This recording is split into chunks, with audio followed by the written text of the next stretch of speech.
Welcome to BRK healthy life style with Lakshmi. So ప్రెగ్నెన్సీలో హార్ట్కి సంబంధించి ఎలాంటి కాంప్లికేషన్స్ వస్తాయి, ఎలాంటి హార్ట్ ఇష్యూస్ ఉన్న వాళ్ళు ప్రెగ్నెన్సీని ప్లాన్ చేసుకోకూడదు, సో తీసుకోవాల్సిన జాగ్రత్తలు ఏంటి, పూర్తి వివరాలు తెలుసుకుందాం. మనతో పాటు ఉన్నారు ప్రముఖ ఇంటర్వెన్షనల్ కార్డియాలజిస్ట్ డాక్టర్ ప్రణీత్ గారు. డాక్టర్ గారు నమస్తే అండి. నమస్తే అండి. డాక్టర్ గారు, మరి కంజెనిటల్ హార్ట్ డిసీజ్ అంటే బేబీస్కి వచ్చేదాన్ని అంటామా మనం? కంజెనిటల్ అంటే పుట్టుకతో వచ్చిన ప్రాబ్లం. సో పుట్టుకతోటి హార్ట్ ప్రాబ్లం వచ్చింది. ఆ హార్ట్ ప్రాబ్లం ఐదర్ కరెక్ట్ అయింది, కరెక్ట్ అవ్వలేదు, ఐడెంటిఫై అయింది, అవ్వలేదు. వీళ్ళు అడల్ట్హుడ్ కి వచ్చారు అండ్ ఇప్పుడు అడల్ట్హుడ్ వచ్చిన తర్వాత ప్రెగ్నెంట్ అయ్యారు. అంటే హార్ట్ కి ఏదైనా ఇప్పుడు ఇలాంటి కంజెనిటల్ హార్ట్ డిసీజ్ అంటే పుట్టుకతోనే ఏదైనా హార్ట్ ప్రాబ్లం ఉంటే సిమ్టమ్స్ ఏం తెలియవా డాక్టర్ గారు? తెలియాల్సిన అవసరం లేదు. మన బాడీ అమేజింగ్ కెపాసిటీ ఉంటుంది. చాలా వరకు మనకి ఇబ్బంది అనేది తెలియకుండా దానికి అదే కాంపెన్సేట్ చేసుకుంటూ ఉంటుంది. ఒకవేళ ప్రాబ్లం మరీ ఎక్కువగా అయినప్పుడే సిమ్టమ్స్ అనేవి బయటకు వస్తూ ఉంటాయి. సో చాలా మందికి congenital heart diseases like common గా చూసేవి హార్ట్ లో హోల్ అంటారు. ఆ హార్ట్ లో హోల్ అనేవి మోస్ట్ ఆఫ్ ద పీపుల్ కి సిమ్టమ్స్ ఏమి ఉండవు. వాళ్ళు నార్మల్ గ్రోత్ ఉంటుంది, ఆడుతూ ఉంటారు, పాడుతూ ఉంటారు, రొటీన్ లైఫ్ స్టైల్ వెళ్తుంది. అండ్ ప్రెగ్నెంట్ అయ్యి తర్వాత చెకప్ వచ్చినప్పుడు బహుశా ఎగ్జామిన్ చేసినప్పుడు first time in their life ఈ ప్రాబ్లం అనేది ఐడెంటిఫై అయింది. బట్ ప్రాబ్లం అనేది పుట్టుకతోనే ఉంది. బట్ ఇప్పుడు వరకు అది ఎఫెక్ట్ అవ్వలేదు, ఎప్పుడు డాక్టర్ని సంప్రదించాల్సిన అవసరం రాలేదు. సో ఫస్ట్ ఎన్కౌంటర్ మెడికల్ గా ప్రెగ్నెంట్ అయిన తర్వాతే డాక్టర్ని కలవాల్సిన అవసరం వచ్చింది. అండ్ అప్పుడు కలిసినప్పుడే ఈ ప్రాబ్లం ఐడెంటిఫై అయింది. నా ఇప్పుడు ఏం చేయాలి అనేది question. So again most of the time ఈ కంజెనిటల్ హార్ట్ డిసీజ్ ఏవైతే ఇబ్బంది పెట్టలేదో ప్రెగ్నెన్సీలో కూడా అవి మెజారిటీ ఆఫ్ ద టైమ్స్ ఇబ్బంది పెట్టవు. అది అలాగే ప్రెగ్నెన్సీ యథావిధిగా కంటిన్యూ అవుతుంది.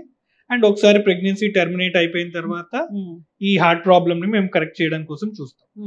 కొన్ని కండిషన్స్ ఉంటాయి, వాటిని ఇంటర్ఫియర్ చేయాల్సిన అవసరం ఉంటుంది. అంటే ఆ కొన్ని కండిషన్స్ హార్ట్ మీద ప్రభావం పెట్టి బహుశా మదర్ అండ్ చైల్డ్ హెల్త్ మీద ప్రభావం పెట్టినప్పుడు ఇంటర్ఫియర్ చేయాల్సిన అవసరం ఉంటుంది. But majority of the time ఈ కంజెనిటల్ హార్ట్ డిసీజ్ అనేవి ప్రెగ్నెన్సీని ఇంటర్ఫియర్ చేయవు. వాళ్ళు ప్రెగ్నెన్సీ నార్మల్ గానే కంటిన్యూ చేసే అవకాశం ఉంది. డాక్టర్ గారు, అయితే కంజెనిటల్ హార్ట్ డిసీజ్ అనేది తల్లికి ఉంటే అది తెలియకపోతే ప్రెగ్నెన్సీలో మాత్రమే తెలుస్తుంది. కానీ ఆ ప్రెగ్నెన్సీ అనేది చాలా కేర్ఫుల్ గా ఉండాలి. ఇప్పుడు డాక్టర్ దగ్గరికి వెళ్ళినప్పుడు 5th month లోనే ఏమో అలా తెలుస్తుందా?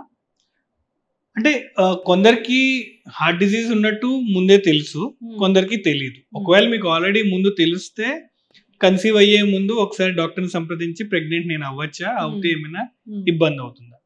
బికాజ్ ఈ మధ్య అవేర్నెస్ పెరిగింది, ట్రీట్మెంట్ పెరిగింది కాబట్టి మోస్ట్ ఆఫ్ ద టైం ఈ కంజెనిటల్ హార్ట్ డిసీజ్ మనం ఐడెంటిఫై అయినా చిన్నప్పుడే వాటిని కరెక్ట్ చేసేస్తున్నాం. Majority of the time 7 years age వచ్చే లోపల ఆ కంజెనిటల్ హార్ట్ డిసీజ్ ప్రాబ్లమ్ ని మనం ఆల్రెడీ కరెక్ట్ చేసేసాం. సో వాళ్ళకి కన్సీవ్ అయ్యే అవకాశం ఉంది అండ్ అలాగే ప్రెగ్నెన్సీ అన్ఈవెంట్ఫుల్ గా వెళ్ళే అవకాశం ఉంది.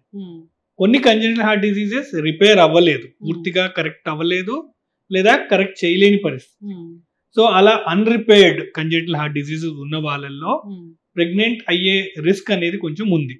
సో వాళ్ళు ఖచ్చితంగా డాక్టర్ ని పర్టికులర్లీ కార్డియాలజిస్ట్ ని సంప్రదించి కన్సీవ్ అవ్వాలి లేదా. ఇన్ఫాక్ట్ మ్యారేజ్ కి ముందే కొంతమందికి చెప్తూ ఉంటాం, లైక్ మీరు మ్యారేజ్ చెయ్యొద్దు లేదా మ్యారేజ్ చేసినప్పుడు ముందే డిక్లేర్ చేయండి. బికాస్ మ్యారేజ్ అయిన తర్వాత ఆటోమేటికలీ ఎక్స్పెక్టేషన్ కన్సెప్షన్ మీద ఉంటుంది. బికాస్ అండ్ ఒకవేళ చాలా మంది రిజెక్ట్ చేసే అవకాశం కూడా ఉంది, ప్రెగ్నెన్సీ లేకపోతే I don't want to get married అని. సో ముందే వాళ్ళకి కొంతమందికి చెప్తాం, బట్ మీరు మ్యారేజ్ చేయొచ్చు బట్ కన్సీవ్ అవ్వకూడదు. బికాస్ కన్సీవ్ అయినప్పుడు both mother and child health మీద ప్రభావం ఉంటుంది.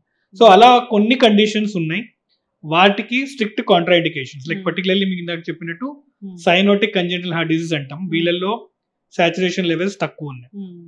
ఈ సైనోటిక్ కంజెనిటల్ హార్ట్ డిసీజ్ ఉన్న వాళ్ళలో లేదా సివియర్ పల్మనరీ హైపర్టెన్షన్ ఉన్న వాళ్ళు కన్సీవ్ అయితే 5th month వరకు బహుశా ప్రాబబ్లీ ఏమీ కనిపించకపోవచ్చు. బట్ 5th month దాటిన తర్వాత ప్రెగ్నెన్సీ ఎండ్కి వచ్చేంత వరకు వాటి ప్రభావం ఎక్కువ అవుతుంది. అండ్ అక్కడ మనం కమిట్ అయిపోయాం కాబట్టి అక్కడ ప్రెగ్నెన్సీని మనం టర్మినేట్ చేయలేము, బికాజ్ అది equally challenging. At the same time baby మీద బర్త్ డిఫెక్ట్స్ వస్తాయి, ఆ బేబీ డిఫార్మ్డ్ బేబీస్ కావచ్చు, అబార్షన్స్ అయ్యే ప్రమాదం ఉంది. అలాగే ఆ డెలివరీ టైంలో మదర్ మీద కూడా స్ట్రెస్ పడి మదర్ హెల్త్ కూడా కాంప్రమైజ్ అయ్యే అవకాశం ఉంది. సో ఇలాంటి congenital heart diseases, cyanotic congenital heart diseases లేదా పల్మనరీ హైపర్ టెన్షన్ ఉన్న వాళ్ళు అయితే కన్సీవ్ అవ్వకపోవడం అనేది మంచిది. సో ఇది తెలుసుకోవాలి, తెలుసుకుని కొంచెం రెస్పాన్సిబిలిటీ తీసుకోవడం ద్వారా ఈ ట్రామా లేకుండా మనం హెల్ప్ చేయొచ్చు. హార్ట్ బాగా పనిచేస్తుందో లేదో అని ఏమైనా తెలుసుకోవడానికి టెస్ట్ ఉంటాయి డాక్టర్ గారు? మీకు సిమ్టమ్స్ లేవు అంటే మీ హార్ట్ పనిచేస్తున్నట్లు లెక్క. మన బాడీ అమేజింగ్ కెపాసిటీ ఉంటుంది, చిన్న చిన్న ఇష్యూస్ ఉన్నా అదే హ్యాండిల్ చేసుకుని అదే రిపేర్ చేసుకుంటుంది. దాని కెపాసిటీని మించి ఒకవేళ రిపేర్ అవ్వకపోతే సంకేతాలు అందిస్తుంటుంది, సిమ్టమ్స్ మనకి వస్తాయి. సో సిమ్టమ్స్ మనకి రావట్లేదు అంటే ప్రాబ్లం లేనట్టు లెక్క, ఆర్ బాడీ దానంతటి తనే హ్యాండిల్ చేస్తుంది. సిమ్టమ్స్ ఏమైనా వస్తే అగైన్ ఇంపార్టెంట్ సిమ్టమ్ కాకపోవచ్చు, కొన్ని during the process of recovery ఉండొచ్చు, కొన్ని రోజులు టైం ఇస్తే అవి కూడా సెట్ అయిపోతాయి. సిమ్టమ్స్ అనేవి తరచూ కంటిన్యూ అవుతున్నాయంటే బహుశా ప్రాబ్లం ఉంది. అప్పుడు డాక్టర్ని సంప్రదించడం, ప్రాబ్లం ఐడెంటిఫై చేయడం, దాన్ని ఫిక్స్ చేసుకోవడం, అండ్ దెన్ ప్రాబ్లం రెక్టిఫై అయిపోవడం. హార్ట్ కొంచెం ఏదో తేడా వచ్చిందంటే సిమ్టమ్స్ అంటే ఏముంటాయి డాక్టర్ గారు? హార్ట్ డిసీజెస్ కి కామన్ గా 5 సిమ్టమ్స్ అనేవి చెప్తాం, 5 కార్డినల్ సిమ్టమ్స్ అంటాం. వాటిలో ముందుగా చెస్ట్ పెయిన్, రెండోది ఆయాసం, మూడోది దడ palpitations, fourth one loss of consciousness, unconscious అయిపోవడం, ఫిఫ్త్ ది ఫెటిగ్, అన్నెసరీగా ఏమైనా నీరసం ఉండడం. ఇవన్నీ 5 cardinal symptoms of cardiovascular system అంటాం. అంటే హార్ట్ డిసీజ్ ఏమున్నా కానీ ఈ 5 సింగిల్ గా లేదా యాజ్ ఎ కాంబినేషన్ వచ్చే అవకాశం ఉంటుంది. ఇవి ఎక్స్క్లూజివ్ కాదు, అంటే ఈ సిమ్టమ్స్ అనేవి హార్ట్ వాళ్ళకే వస్తుందని కాదు, వేరే ప్రాబ్లమ్స్ వల్ల కూడా వచ్చే అవకాశం ఉంటుంది. సో అది మనము హార్ట్ ప్రాబ్లం వల్ల వస్తుందా, ఇంకా వేరే ప్రాబ్లం వల్ల ఉందా అనేది ఐడెంటిఫై చేసి దానికి తగ్గట్టు మనం ట్రీట్మెంట్ చేయాల్సిన అవసరం. పాల్పిటేషన్స్ అంటే ఎప్పుడు టెన్షన్ ఫీల్ అయినా వస్తుంటాయి. కరెక్ట్. కాబట్టి పాల్పిటేషన్ అందుకే హార్ట్ డిసీజ్ కి ఎక్స్క్లూజివ్ గా కాదు. పాల్పిటేషన్ అంటే హార్ట్ అబ్నార్మల్ గా బీట్ అవుతుంది, అంటే ఫాస్ట్ గా బీట్ అవుతుంది. ఇప్పుడు మనం టెన్షన్ పడినప్పుడు, లేదా ఇప్పుడు నేను వాయిస్ రేజ్ చేస్తున్నప్పుడు, లేదా పరిగెట్టినప్పుడు హార్ట్ బీటింగ్ అనేది పెరుగుతుంది, నా గుండె దడ నాకు వినిపిస్తుంది. ఇది నార్మల్ పాల్పిటేషన్. నేను నార్మల్ గానే కూర్చున్నాను, ఏమీ ఎగ్జర్షన్ లేదు, అయినా నా గుండె దడ దడ కొట్టుకుంటుంది అంటే అది అబ్నార్మల్ గా బీట్ అవుతుంది. సో ఇది అబ్నార్మల్ పాల్పిటేషన్ అవ్వచ్చు. సో రెండింటిని డిఫరెన్షియేట్ చేయడం ఇబ్బంది. సో సిమ్టమ్ అందుకే హిస్టరీ తీసుకోవడం ద్వారా, వేరే క్వశ్చన్స్ అడగడము వాటి మీద, లేదా కొన్నిసార్లు ఇన్వెస్టిగేషన్ ద్వారా ఈ ప్రాబ్లం నార్మల్ అయినా కాదా డిఫరెన్షియేట్ చేయడం. నార్మల్ అయితే దాన్ని ఇగ్నోర్ చేయడం, అబ్నార్మల్ ఉంటే ఎందుకు అబ్నార్మల్ అయిందో ఐడెంటిఫై చేసి దాన్ని తగ్గట్టు ట్రీట్మెంట్ చేయడం. చక్కగా చెప్పారు డాక్టర్ గారు.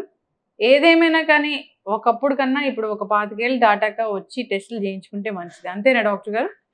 అందరికీ కాదండి, ఐ థింక్ ఈ మధ్య అవేర్నెస్ తో పాటు భయం కూడా పెరిగింది. So most of the time మనము అతి చేయకుండా మన లిమిట్స్ లో మనం ఉంటూ, అంటే అట్ ద సేమ్ అతి ఇన్ ద సెన్స్ అతిగా కంగారు పడిపోయి అవసరానికి మించి టెస్ట్లు చేసి లేనిపోని యాంగ్జైటీ తెచ్చుకోవడము కరెక్ట్ కాదు. అలా అని అతిగా నెగ్లెక్ట్ చేసేసి ఆ ప్రాబ్లమ్ ని మనము పెరిగి పెద్దగా అవడం కూడా కరెక్ట్ కాదు. So most of the time symptoms లేవు, మన పనులు మనం చేసుకోగలుగుతున్నాం, we are okay.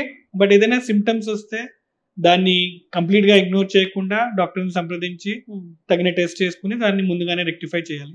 So I think balanced గా ఉంటే ఇట్ షుడ్ బి ఓకే. అందరికీ టెస్ట్ చేయించుకుని భయపెట్టాల్సిన అవసరం లేదు. Rely on your symptoms and healthy lifestyle మనం మేనేజ్ చేస్తే we should be okay. So doctor గారు, చెకప్స్ అనేవి అంటే జనరల్ గా ఒక 20 years తర్వాత చేసుకుంటే మంచిది మీరు అన్నట్లుగా. అంటే మేము ఈ వీడియోస్ చూసి చాలా ఇబ్బంది పడుతూ ఉన్నాము. ఎక్కడ పడితే అక్కడ డ్యాన్స్ చేస్తూ చనిపోతున్నారు, జిమ్ లో వెళ్తూ చనిపోతున్నారు, చిన్న ఏజ్ లోనే హార్ట్ అటాక్ వస్తుందంటే ఇప్పుడు అందరూ ఒక 20 years తర్వాత ఒక కార్డియాలజిస్ట్ ని కలిసి టెస్టులు చేయించుకొని అమ్మ మాకేం లేదనుకుంటే సంతోషంగా ఉంటున్నాము. ఏమంటారు డాక్టర్ గారు? లేదండి, ఐ థింక్ అది మోర్ ఆఫ్ ఏమంటారు, ఈ వైరల్ వీడియోస్ వల్ల మన కాన్ఫిడెన్స్ లెవెల్స్ తగ్గుతున్నాయి. ఇవన్నీ ఎక్కడో ఒకటి అవుతుంది, లక్షలో ఒకటే అవ్వచ్చు. బట్ అలా అని ఆ లక్షలో ఒకటి అయినంత మాత్రాన మనకు అవుతుంది అని మనం జనరలైజ్ చేయడం అనేది కరెక్ట్ కాదు. ఇవన్నీ ఇన్సిడెంటల్ థింగ్స్, వీటిని మనం జనరలైజ్ చేయకూడదు. బట్ ఎవ్రీథింగ్ మన కామన్ సెన్స్ మనం యూజ్ చేస్తే హెల్దీ లైఫ్ స్టైల్ అనేది ఇంపార్టెంట్. హెల్త్ అనేది ఒక ఇండివిజువల్ రెస్పాన్సిబిలిటీ. మన హెల్దీ లైఫ్ స్టైల్ మనం మేనేజ్ చేస్తూ డైట్ మోడరేషన్ గా పెట్టుకుంటూ సిమ్టమ్స్ మనల్ని అబ్జర్వ్ చేసుకుంటా ఉంటే ఇవేమీ టెస్ట్లు అవసరం లేదు. డౌట్ ఉన్నప్పుడు టెస్ట్ చేసుకోవాలి, దానికి తగ్గట్టు మనం మాడిఫై చేయాలి. బట్ వితౌట్ ఎనీ రీజన్ మనం టెస్ట్ చేసుకున్నప్పుడు కూడా కన్ఫ్యూజన్ పెరుగుతుంది, యాంగ్జైటీ పెరుగుతుంది, అండ్ లేని జబ్బు మనం కొని తెచ్చుకున్నట్టు అవుతుంది. So only investigation should help us. So always question తోటి స్టార్ట్ చేయాలి. ఈ టెస్ట్ ఎందుకు చేస్తున్నాము, ఈ టెస్ట్ తో వచ్చిన ఇన్ఫర్మేషన్ తోటి నా డెసిషన్ మేకింగ్ ఏమైనా చేంజ్ అవుతుందా. లైక్ ఫర్ ఎగ్జాంపుల్ ఈసీజీ ఉంది, ఈసీజీ తీసాము, ఇది ఒకవేళ అబ్నార్మల్ గా ఉంటే మన డెసిషన్ ఏమవుతుంది. సో పేషెంట్ ఒకవేళ ఏమీ ఇబ్బంది లేదు అండ్ ఈసీజీ తీసాము, ఆ ఈసీజీలో సమ్ అబ్నార్మాలిటీ అని చూపించింది. నా ఈ అబ్నార్మాలిటీని ఆన్సర్ చేయడానికి కోసం ఫర్దర్ ఇన్వెస్టిగేషన్ చేయడం జరుగుతుంది. ఈకో అంటాము, TMT or angiogram or whatever. To begin with అసలు ప్రాబ్లమే లేదు. సో ఒకవేళ వ్యక్తికి సిమ్టమ్స్ ఏమైనా ఉన్నాయా, ఈ వ్యక్తికి హార్ట్ డిసీజెస్ ఉండే ప్రాబ్లం ఏమైనా ఉందా, అండ్ ఇది ఎక్కడ వరకు మనం దీన్ని కంటిన్యూ చేయాలి. సో ఒక 25-year-old పర్సన్ నా దగ్గరికి వచ్చి నాకు చెస్ట్ పెయిన్ వస్తుంది, ఒక చోట నొక్కుతుంది అని ఒకవేళ వాళ్ళు చెప్తే ప్రాబబ్లీ ఈసీజీ తీయడం, అండ్ ఈసీజీ నార్మల్ గా ఉంది లేదా మైనర్ వేరియేషన్ ఉంటే ఇది ఏమీ ప్రాబ్లం లేదు and we can stop there. Versus same ఒక 60-year-old పర్సన్ వచ్చారనుకోండి, దెన్ ఆ ఫర్దర్ ఇన్వెస్టిగేషన్ చేయడంలో అర్థం. సో క్లినికల్ ప్రాబబిలిటీ ఎంతవరకు ఉంది, ఆ ఇన్వెస్టిగేషన్ ఎంతవరకు ఐడెంటిఫై చేయగలుగుతుంది, అండ్ ఫర్దర్ ఇన్వెస్టిగేషన్ చేయడానికి మీనింగ్ ఉందా లేదా. అలా మీనింగ్ లేకుండా మనం ఇన్వెస్టిగేషన్ చేయించుకుంటూ పోతే దానికి అంతం లేదు అండ్ అన్నెసరీ యాంగ్జైటీ అవుతుంది. వర్సెస్ మీనింగ్ ఉన్నప్పుడు ఆ వాల్యూ మనం తీసుకునే అవకాశం. చక్కగా చెప్పారు డాక్టర్ గారు. భయపడకుండా ఉంటే మంచిది. స్ట్రెస్ వల్ల కూడా ఎక్కువగా దడ అనేది వస్తూ ఉంటుంది. అవునండి. ధన్యవాదాలు డాక్టర్ గారు.